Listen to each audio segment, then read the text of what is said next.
आणि पार पडले त्या पित्तार्थ एका भगवंताची चर्चा बैठक सुरू आहे। ह्या चर्चा बैठकीमध्ये सृष्टी आणि बुद्धीचे विधाता भगवान बाबा हनुमानजी उपस्थित यांना माझा प्रणाम। तसेच आपले सर्वांचे सद्गुरू महान त्यागी बाबा जुमदेवजीसुद्धा उपस्थित यांना सुद्धा माझा प्रणाम। वाराणसी आई ह्यासुद्धा उपस्थित यांना सुद्धा माझा नमस्कार।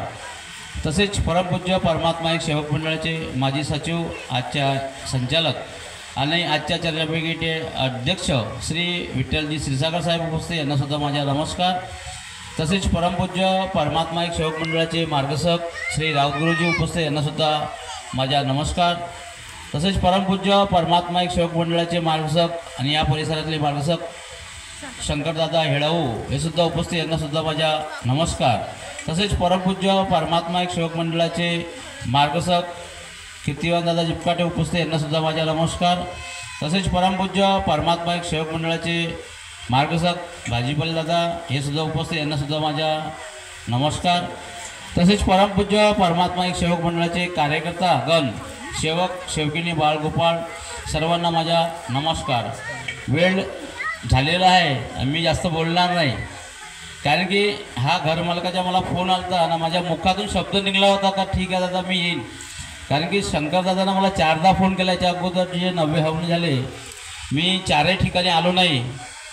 पण 2 दिवसा अगोदर जेव्हा मला फोन आला तर माझ्या मुखातून निघलं की 12 आणि 13ला हवन आहे, तर माझ्या मुखातून शब्द निघाला का मी एक तरी हवन अटेंड करीन, मी येईल असा माझा शब्द निघाला आणि मी आज ह्या हवनामध्ये आलो। मी खूप खुशनशीब आहो की मला आज इथं बोलायला 2 शब्द बोलायला मिळालं। मी जास्त बोलणार नाही, छोटे छोटे 2 अनुभव 3 अनुभव सांगतो तुम्हाला। मी सुद्धा या मार्गात याच्या अगोदर बहुत दुःखी होतो आणि दुःखामधूनच दुःख एवढं होतं की परिपूर्ण आमचा परिवार दुःखी होता, समाधान कुठं मिळालं नाही। लेकिन हा एक अगरबत्ती या मार्गामध्ये जेव्हा आलो आणि मार्गदर्शकांना जेव्हा शब्द दिला की एक भगवान बाबा हनुमानजी नावाची जी अगरबत्ती ते लाव, आणि ते माझ्या भावानं घरी येऊन शब्द घेऊन घरी येऊन जेव्हा लावली संपूर्ण दुःख नाहीसं झालं। 1991 पासून तर आजपर्यंत आम्ही सुखमय जीवन जगत आहोत। तुम्हाला आपण सेवक आहोत। एका सेवकानं 28 जानेवारीला मौदा आश्रममध्ये एक अनेकवाले आपले 26 जानेवारीचा कार्यक्रम झाला आणि त्या कार्यक्रमामधून काहीतरी सेवकानं सांगितलं असेल का आमच्या मौदा आश्रमस्थळी बहुत मोठा भव्य मेळावा झाला 26 जानेवारीला असं त्यांनी सांगितलं।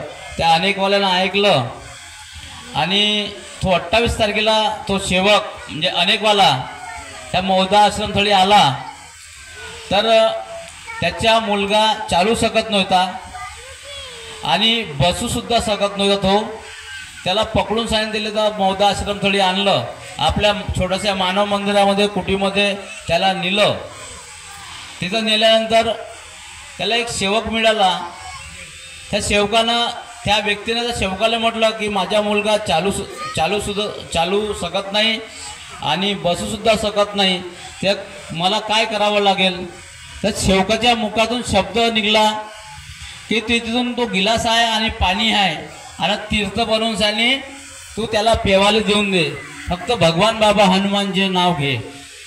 हा साध्या सेवकानं मार्गदर्शन केलं आणि त्या अनेक वेळेला तसंच गिलास घेतला आणि पाणी घेऊन सानी फूक मारलं भगवान बाबा हनुमानजी म्हणून सानी, आणि त्या जो दुःखी व्यक्ती होता त्याला प्यायला दिलं। जसं त्यानं पाणी पिलं तो ताबडतोब उभा झाला आणि तो चालायला लागला। पण इकडं त्या सेवकाच्या पत्नी तब्येत खराब झाली। जसा मुलाची हालत होती, उठू शकत नव्हती, बसू शकत नव्हती, तशी त्याच्या पत्नीची तब्येत खराब झाली आणि त्या सेवकाच्या मला फोन आला, काकाजी म्हणे माझ्या पत्नीची तब्येत खराब झाली। म्हणलं काहून? मला असं डाऊट वाटतं म्हणे की काल मी एका अनेक वेळेला जो मौदा आश्रमाला आला आणि तो दुःखी होता त्याला मी शब्द दिला की तिथून गिलास घे, पाणी घे आणि भगवान बाबा हनुमानजी नावाची फूक मार. त्यानं फूक मारली म्हणे आणि माझ्यासमोर त्या मुलाला प्यायला दिलं म्हणे. तो मुलगा उठून उभा झाला ना, चालू लागला म्हणे. आणि इकडं माझ्या पत्नीची तब्येत खराब झाली म्हणे. माझी पत्नी उठू शकत नाही आणि बसू शकत नाही म्हणे. म्हणलं तुला एवढं सांगितलं कोण, तुला आदेश कोण दिला? मी म्हटलं त्याला तुझी खूप मोठी चुकी झालेली आहे, तुला आदेश नाही. हा आदेश एक मार्गसकाला आहे. तू त्या तिथं आपला व्यवस्थापक पांडुजी शेंडे आहे त्यांना सुद्धा विचारायला पाहिजे होतं, त्यांच्याकडे पाठवलं पाहिजे तुम्ही ना. तुम्हाला स्वतः हुशाकी का बरं मारली, आता कशी आली अंगावर? म्हणून सेवकाला माझी विनंती आहे की ज्याला जो अधिकार दिला आहे त्या अधिकारामांची जावं एवढं मी तुम्हाला सर्व सेवकाला विनंती करतो. कारण की आजचं घडी खूप वेगळी आहे. आता संकटदारांनी सांगितलंच, चमकते ते त्याला जिथे बाबा मला काही येत नाही, मला शॉर्टकटवाला काम आहे. आता आम्ही 22 तारखेला तक्रार मीटिंग लावली होती. त्या तक्रार मीटिंगमध्ये सेवकाच्या आणि मार्गदर्शकाची काही अडीअडचण होती. त्या अडचणीमध्ये त्या मार्गदर्शकाला आम्ही बोलवलं, सेवकांना बोलवलं आणि आम्ही संपूर्ण मंडळाचे जे पदाधिकारी सर्वांना आम्ही नोटीस दिला.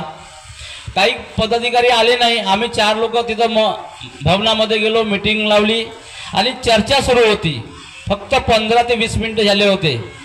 आमची चर्चा अशी होती की बाबा ज्याची चुकी असेल ते आपण ऐकून घेऊ आणि मग साहेबाला सांगू, एवढंच आमचं कर्तव्य होतं. जेव्हा एकामेकाच्या चुका सांगायला लागल्या, आम्ही ऐकायला लागलो.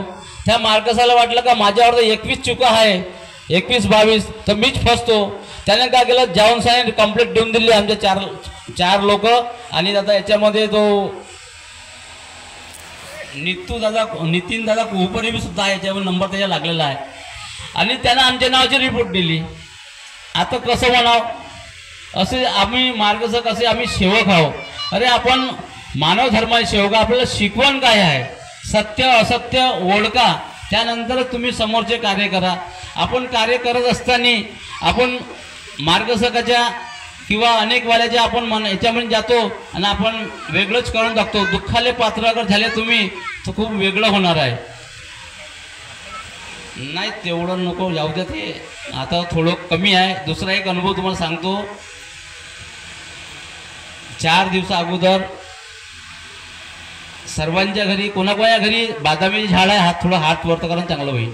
बादामी झाड कोणा घरी आहे दादा? ते त्याला पत्ते आहे की नाही? आहे ना पत्ते?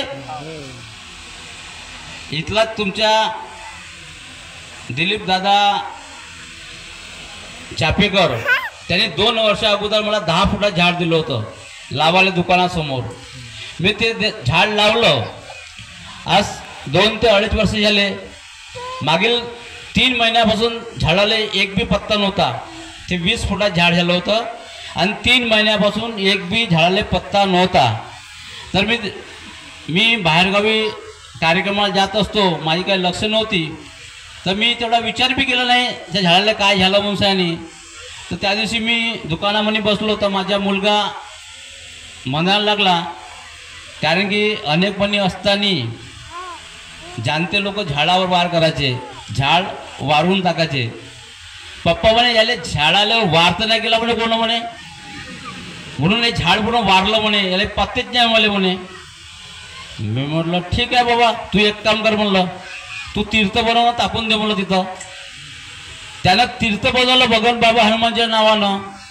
आणि आज 4था दिवस आहे.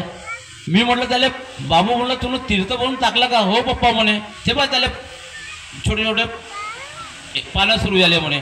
पहा किती आपली भगवंत जागृत शक्ती आहे, प्रत्येकाच्या पाठीमागं उभी आहे. आपण सर्व बाबाचे सर्व सेवक आहोत. आपल्याला सर्व एकत्र केलं. आपण सर्व तत्वशब्द नियमानं प्रत्येक व्यक्ती लक्ष देऊन तंतोतंती तत्वशब्द नियमाचे पालन करा. मी सुद्धा करीन. एवढंच बोलून आपल्या शब्दाला विराम देतो. सर्वांना माझा नमस्कार.